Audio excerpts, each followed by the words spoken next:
Hey guys, welcome back to the channel. I got something really cool to show you all, a really cool haul. You probably saw by the thumbnail. I bought a bunch of vintage crap. I didn't buy it though, I got it for free. I went and bought a bunch of bookshelves and saw it on Facebook Marketplace. It's halfway there and the individual said, hey, I have a couple other bookshelves, would you like to buy them? I said yes, and they said the only thing is it's got a bunch of books. You can have those if you want them. And I said, yeah, of course I want them. You know, I figured I'd be able to post them on. Just send them into Amazon. Maybe they'd be good books, maybe not. They didn't even show me pictures. So I show up there and I see all of this sitting in the corner. All of these big box video games, all of these programming books, all of these programs, look at that, sealed. These are all sealed. All these are like programs or random other little things. This is a Mac from the 90s.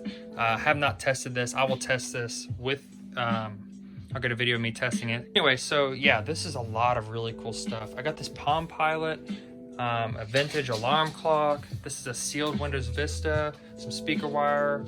I got 2 hard drives right here. These are all blank media. Big box video games. Just random, I do use these things, and I found there was 2 of these Magic Eraser boxes. This thing right here is pretty cool. This is a like role-playing game like Dungeons and Dragons. It's actually got like the little wizard logo, but it's like for like it's like an espionage spy game. It's pretty cool. I actually looked this thing up, and people were selling them anywhere from like there were some cheaper ones that sold, but it was like a while back, and there's not a lot of these available. The ones that are available are posted for like $60 to $100. Some of them sold for like $65. Some of them sold them for like $80. But yeah, not bad on that, especially because I got all this crap free. There's my puss. Anyway, moving on. Bunch of other stuff. Look at all these Mac programs. Yeah, I haven't looked up hardly any of this stuff. A couple other just random discs, some video games. There's a Mac operating system. There's a couple of those in here, actually. These right here are like Mac operating systems, I believe, or like reset discs. I haven't looked all this stuff up, but I've looked a couple things up and they've been doing pretty well. The video games, like I said, most of them I haven't looked up. I looked up like 1 or 2, looking at like $15 or $20 at least a piece, so not bad.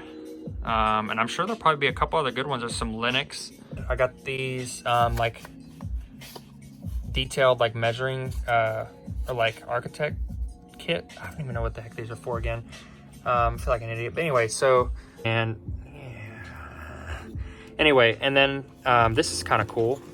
Here's some old like mouse pads, kind of interesting.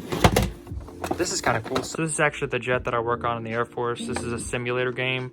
I looked this one up. I think it's selling for like $18, $19.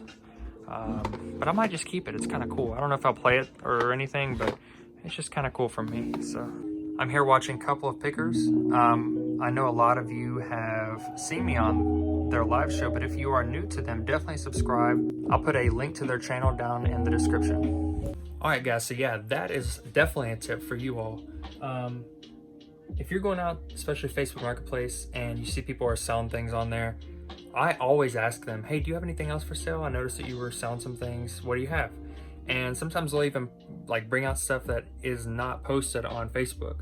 So that means that no one has access to seeing it. So that means no one is buying it from them. And if they haven't posted it, maybe they think that, hey, it's not worth anything. Just like this stuff. The people did not think that this crap had any value. So I know it does have value, so I'm going to benefit from it. And I would definitely recommend that you all try to do things like that, because people just are, I'm not going to say it in a rude way, but they're just ignorant to how much things are worth, and that's good for us. And they're not really losing anything. They don't really feel like they just feel like, hey, it's getting it out of the way. I mean, the people that I bought this from, they were actually a contracted company that was buying a foreclosed home that had a lot of damage to it, and the people, I guess, were evicted from the home, so they left a bunch of things, and so they just needed this stuff gone. So that's why they didn't charge me anything for this stuff.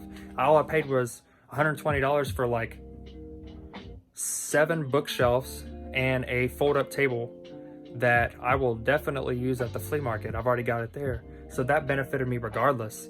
And ultimately, I got a lot of really good things that will sell on eBay.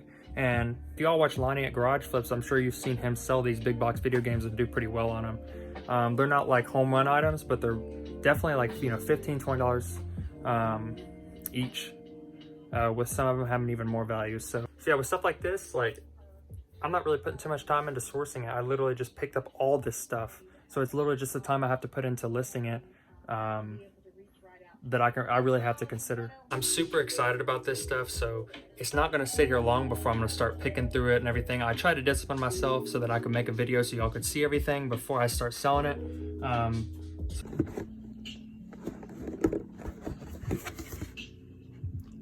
Nothing.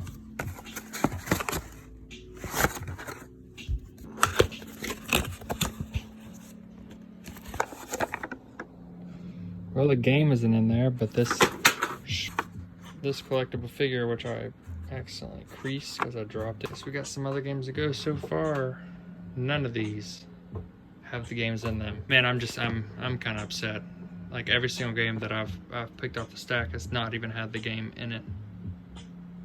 I mean, yeah, this might bring me some money, but ultimately I'm just kind of upset about it. So I went through another one. I found another figure. Hopefully I can get something out of that. I'm not gonna look it up. I'm just gonna keep pressing through and see how many of these I can isolate down. Got a couple more, but no games. Which game was in here? That's pretty sad. I'm starting to think that this guy just had these on display and then he kept all of his games somewhere else.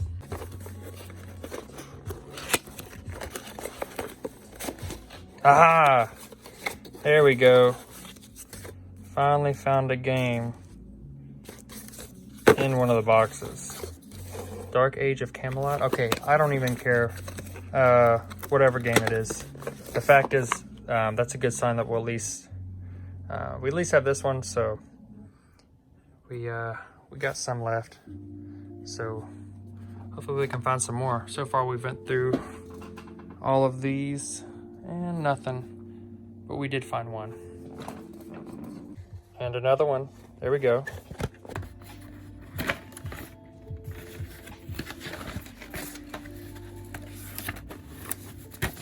The disc. Yeah, it is. Age of Camelot. Got a crack on this thing, but disc is in there. Warcraft. Ooh, Dark Ages of Camelot expansion pack. The disc. I've got Age of Empires, one of my favorite games. And it's in there. Yeah. So, not a complete failure on the video games. Here's another Age of Empires. And yeah, it's in there with the manuals.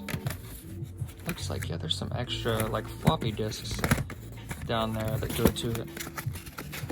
So check that out. Alright, so far, we've got the ones that did not have games in them, and then we have the ones that did. I guess that's not complete failure. In the beginning I thought that it would be worse, but we still have these to go through. Hopefully we can get some more in there. Hopefully. Okay, so this one might be okay. Aces of Over Europe. It has the games in there, but they're on floppies, and I don't know how many floppies, just 2, just 3. I'd have to look in there and see which ones, or how many it requires. Hopefully they're all there. We shall see. The Seventh Guest, it's in there. 2-disc game. The gold edition of Starfleet Command is in there. Myst 3 Exile, it's in there. I've completed them all. That is, with that one, the only stack. That's it, right there. Got 1, 2, 3, 4, 5, 6, 7, 8, 9, 10, 11, 12, 13, 14, 15, 16 games. Could have been worse. I don't even know how much these are worth, but yeah. Alright, so here's a cool one. I just looked this guy up, and it's looking like used. He's selling for $29.99, so brand new. Looking like I might be able to get about $40 to $50 out of this thing. And I have another one. Okay, so here's a really good one, Star Wars Galaxies, and all the ones that I'm finding are selling for $53, $61, $44, $39, pre-owned. There's just the disc. It does have the key.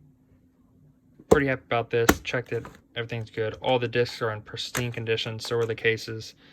There's even the key on the back. Yeah, this has been really, really nice. Still looking up some of these. Got a couple games that are going to be to eBay, and then I'm going to send a couple of them actually to my flea market booth and get about $5 to $10 each off of them because they're not really too high profiting games.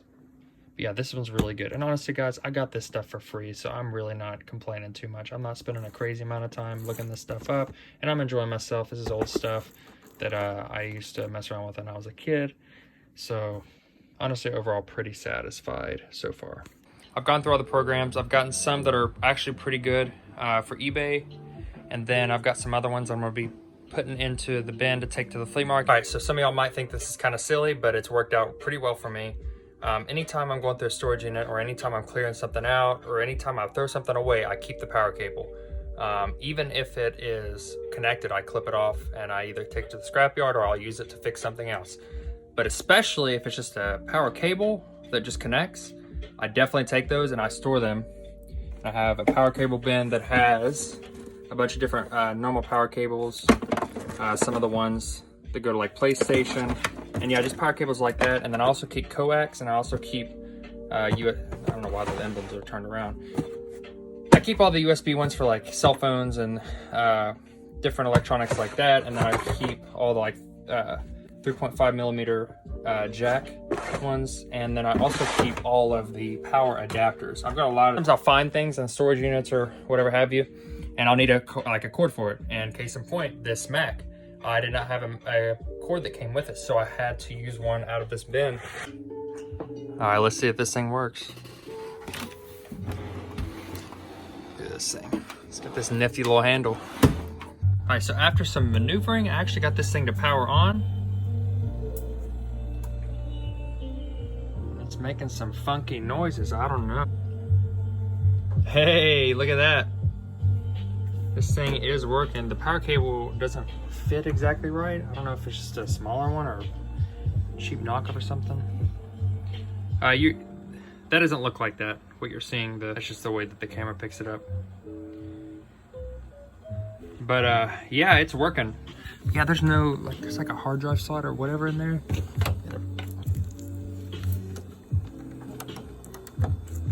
Thing without that hard drive in there. But this drive opens.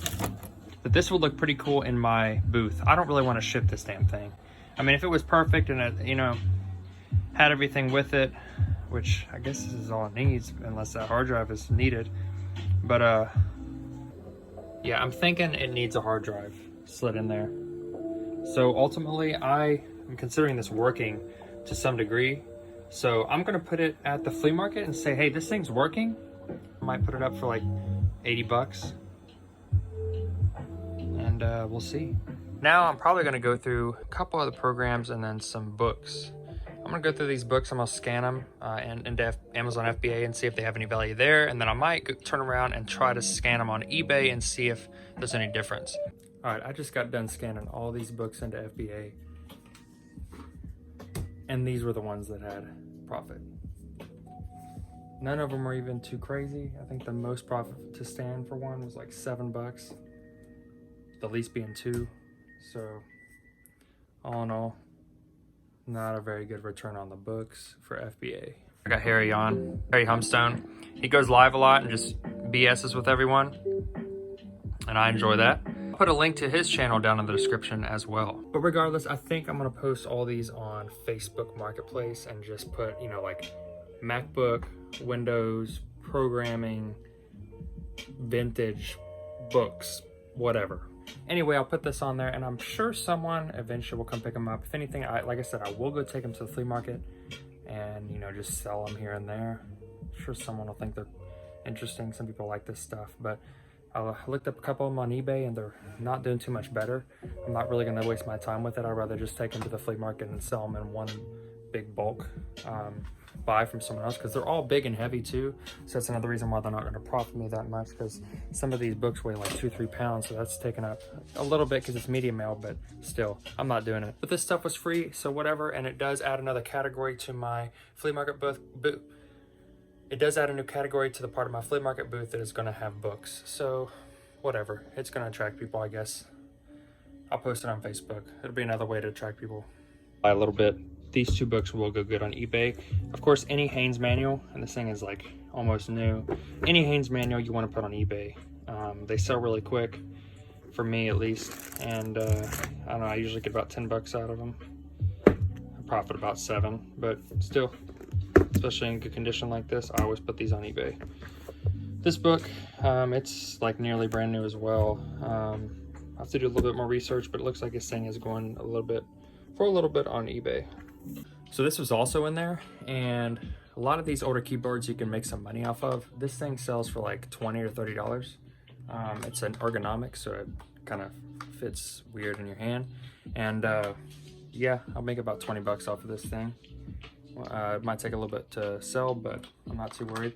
If you ever need to test one of these keyboards, there's several applications you can do that with. Google like keyboard tester, and it should come up and it'll let you test each individual key, and it'll pop up saying, hey, this key has been confirmed to be good. So I got one last thing to say, guys. I definitely appreciate all of you new subscribers. I know a lot of you have came over from whenever a lot of Josh gave me an interview. I thank him very much for giving me that interview, because it was just really cool talking to him, and really he helped me get my name out there, and I really appreciate it, because this YouTube thing is really something that I've been enjoying, just the community and all the people. I've really been enjoying being around you all, and yeah, I'm gonna try to put out some content that y'all can enjoy. I can pay a little bit back to you guys. Thank you all so much for watching and being a part of my channel. Please like and subscribe, and I'll see y'all next time.